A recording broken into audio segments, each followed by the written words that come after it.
नमस्कार साथियों, आपका भाई Bharat Beniwal, national president all India medical students association United और संरक्षक राष्ट्रीय रोजगार संघ।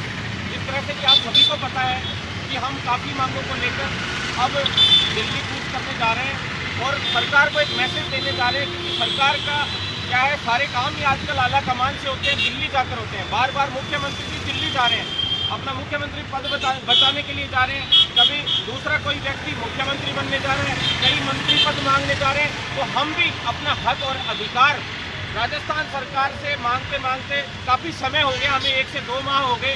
राजस्थान सरकार कह रही है कि हम जल्द से जल्द आपका सोल्यूशन करेंगे, एक के बाद एक विलंब करके जा रही है सभी मांगों को पूरा करने में।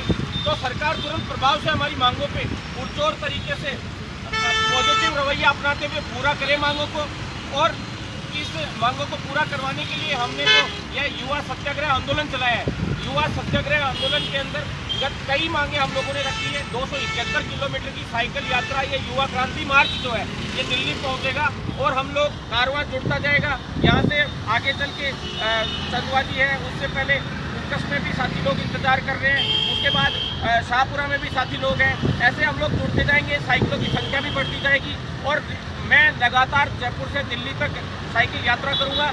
और जो साथी लोग हैं ये रिले के रूप में काम करेंगे। कुछ साथी लोग शाहपुरा तक जाएंगे, फिर शाहपुरा से दूसरे साथी लोग इनकी जगह पे आ जाएंगे और फिर और साइकिलें भी जुड़ती जाएंगी और हमारा दिल्ली कार्यालय तक 21 साइकिलों का के साथ घेराव करने का और वहाँ ज्ञापन सौंपने का हमारा प्लान है।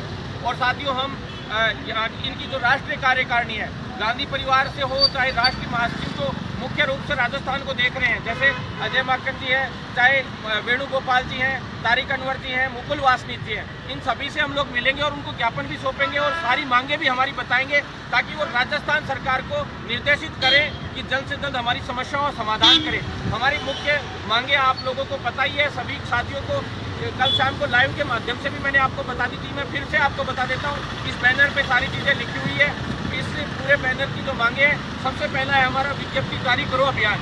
विज्ञप्ति जारी करो अभियान के अंतर्गत जितनी भी चिकित्सा विभाग की भर्तियाँ हैं, जिसमें नंबर 1 CHO की नई विज्ञप्ति जारी हो, नंबर 2 मेडिकल ऑफिसर की और ANM, LT, RT, ECG, dialysis technician हो, चाहे OT टेक्नीशियन हो, ब्लड बैंक टेक्नीशियन हो, कैथ लैब हो, डेंटल डॉक्टर्स की हो, जितने भी आयुर्वेद डॉक्टर्स और नर्सेज की हो, सभी की वैकेंसीज है, वेटनरी डॉक्टर्स की जितनी मेडिकल फील्ड की वैकेंसीज है वो सारी की सारी जल्द से जल्द निकाली जाए।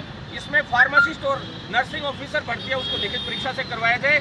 हमारे साथ आज मीपाल मेला जी जो हमारे साथी हैं, जो हमारे बड़े भाई की तरह हैं, उन्होंने भी आज हमें अच्छे से सहयोग किया और इन्होंने कहा कि हम भी आपके हर तरीके से सपोर्ट में, इनके लिए तहे दिल से इनके लिए हमारे तरफ से धन्यवाद, जो हमेशा ये सपोर्ट करने पहुँचते हैं। साथ में ईरा जी भी यहाँ मौजूद है, जो बेरोजगारों के लिए लगातार हमारी हर जगह पे मदद करते हैं और बेरोजगारों के लिए, युवाओं के लिए ये लड़ाई लड़ते रहते हैं। तो साथियों, एक बड़े इनकलाब की ओर हम लोग जा रहे हैं। आज गांधी जयंती दिन इसलिए चुना क्योंकि हमने काफ़ी समय से 27 और 28 तारीख को बड़े घेराव किए, उससे पहले भी पिछली 22 को, उससे पहले 12 को, लगातार हर सोमवार को हम घेराव कर रहे हैं स्वास्थ्य भवन का।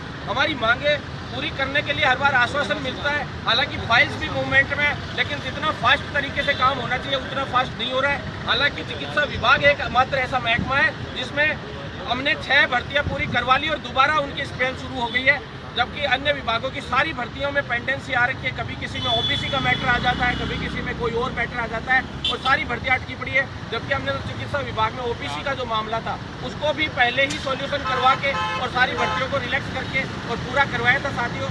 तो अब आगे की मुहिम चल रही है। अभी भर्तियों के मामले में सबसे आगे देखा जाए तो चिकित्सा विभाग ही चल रहा है, लेकिन चिकित्सा विभाग चल रहा है लेकिन पद खाली है और जनता को स्वास्थ्य लाभ नहीं मिल पा रहा। पद अभी भी खाली है बहुत सारे और 70% पद खाली है, उसके बावजूद सरकारें पद नहीं निकाली है।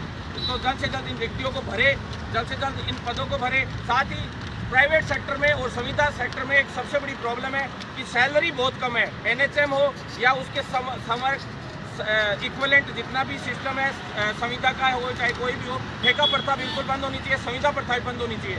साथ ही जो 20,000 न्यूनतम सैलरी तो होनी चाहिए, चाहे वो किसी भी पैरामेडिकल कोर्स का अभ्यर्थी संविदा पे काम कर रहा हो या प्राइवेट सेक्टर में काम कर रहा हो, ये तो लोवेस्ट होना ही चाहिए। साथ में लिखित परीक्षा से सारी भर्तियाँ होनी चाहिए और फिजियोथेरेपी की और ऑक्यूपेशनल थेरेपी की काउंसिल होनी चाहिए। इस तरह की कई मांगे हमारी है साथियों। सबसे मेन ओबीसी की भी कुछ मांगों को लेकर हम लोग आगे केंद्र सरकार तक रखेंगे सारे मामले, यहाँ तक कि जितने भी ओबीसी समय सीमा वाले जो इश्यूज आ रहे थे उसको क्लियर करवाने के लिए, चाहे वो वीडियो की हो, चाहे पशुधन सहायक की हो, चाहे सभी भर्तियाँ हों, उनसे संबंधित जितना भी जो कंप्यूटर एप्लीकेशन की हो, जल्द से जल्द नोटिफिकेशन जारी करते हुए उनका समाधान करते। ओबीसी के जो EWS, MBC जितने भी हों सभी सर्टिफिकेट्स को तो निरस्त करने का काम पहले कर रहे थे, हालांकि इन्होंने आश्वासन दिया है, लेकिन फिर भी इसका नोटिफिकेशन जल्द जारी करें। ओबीसी विसंगति को दूर करने के लिए 30 तारीख को बड़ी रैली हुई थी, उसमें सभी हम साथी भी मौजूद थे और उसके लिए भी जल्द से जल्द, केवल मुख्यमंत्री जी ने आश्वासन दिया है पर मुख्यमंत्री अदलने बदलने की बातें चल रही है, तो जल्द से जल्द नोटिफिकेशन जारी करें। कल को ये नहीं हो कि मुख्यमंत्री चेंज हो जाए और आश्वासन ही रह जाए। इसलिए ओबीसी के युवाओं का भी जल्द से जल्द भला होना चाहिए, क्योंकि हम सभी संवर्गों के लिए लड़ाई लड़ते हैं, सभी साथियों के लिए। जिस दिन SC ST पे प्रॉब्लम आती है तब भी हम वहीं खड़े मिलते हैं, जनरल की बात आती है तब भी हम वहीं खड़े मिलते हैं। तो साथियों, आपसे निवेदन है इस वीडियो को भी ज़्यादा से ज़्यादा शेयर करना, जिससे सभी साथियों तक ये पूरी बात पहुंच सके और इस आंदोलन को और मजबूत किया जा सके, क्योंकि इसके बाद अगर मांग पूरी नहीं होती तो बड़ी सभा भी जयपुर में होगी। और इंडिया के इतिहास की सबसे बड़ी सभा 2018 में हुई थी, उस सभा का हम रिकॉर्ड तोड़ेंगे। उस सभा की लाइन खींची हुई है हमारी, उस लाइन की डबल अगर भीड़ और हमारे युवाओं की फौज वहाँ खड़ी नहीं मिले तो सरकार को अभी हम पहले ही अलर्ट कर रहे हैं, चेतावनी दे रहे हैं। और उसके बाद हम गुजरात भी जाएंगे और हिमाचल भी जाएंगे, और हम जिस तरह से जाएंगे आप सोच भी नहीं सकते, क्योंकि हर गुजरात के जिले हैं जितने भी, उनके हमारे जिलाध्यक्ष हैं, हिमाचल के जितने भी जिले हैं उनमें भी हमारे जिलाध्यक्ष हैं। पूरी टीमें हमारी, पूरे इंडिया की टीमें, दोनों ही चुनाव जो अभी जगह है वोट की चोट वाली बात है, आपको पता है, तो वोट की चोट हम लोग वहाँ जाके करेंगे। और इनके ऊपर ये सरकारें सिर्फ वोटों की भाषा समझती है, तो हम नहीं चाहते कि सरकार के आगे हमें इस नौबत तक जाना पड़े।